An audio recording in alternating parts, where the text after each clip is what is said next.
Kidney ఇన్ఫెక్షన్లు ఎలా ఏర్పడతాయి? నివారణ మార్గాలేంటి? కిడ్నీ ఇన్ఫెక్షన్ అనేది మామూలుగా అంత సులభంగా ఎవరికి రాదండి.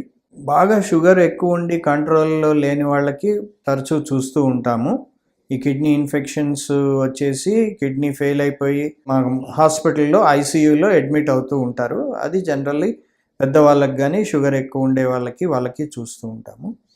ఇంకొకటి కిడ్నీ ఇన్ఫెక్షన్స్కి యంగర్ ఏజ్ గ్రూప్లో చిన్నవాళ్ళల్లో కారణం ఏంటంటే ఏదన్నా కిడ్నీకి అడ్డు ఉంటే, బాగా చిన్నపిల్లలకు కూడా ఒక్కొక్కసారి కిడ్నీలో ఇన్ఫెక్షన్ చూస్తుంటాము. వీళ్ళకి ఏంటంటే యూరెటర్ ఏదైతే కిడ్నీ నుంచి వచ్చే పైప్ ఉంటుందో, మూత్రాశయంలోకి మూత్రాన్ని తీసుకెళ్లే పైపు, యూరిన్ పైపు యూరెటర్ అంటాము. అందులో ఏమన్నా అడ్డు ఉంటే ఈ చిన్నపిల్లలకు కూడా కిడ్నీలో ఇన్ఫెక్షన్ వచ్చే ఛాన్స్ ఉంటుంది.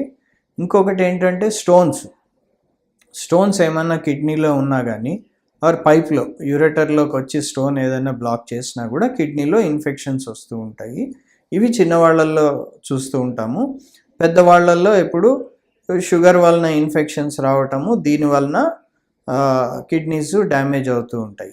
మూడోది ఏంటంటే లేడీస్లో యూరినరీ ఇన్ఫెక్షన్ అనేది చాలా కామన్గా వస్తూ ఉంటుంది. చిన్నప్పటి నుంచి పెద్దవాళ్ళ దాకా చూస్తూ ఉంటాము ఈ యూరిన్ ఇన్ఫెక్షన్.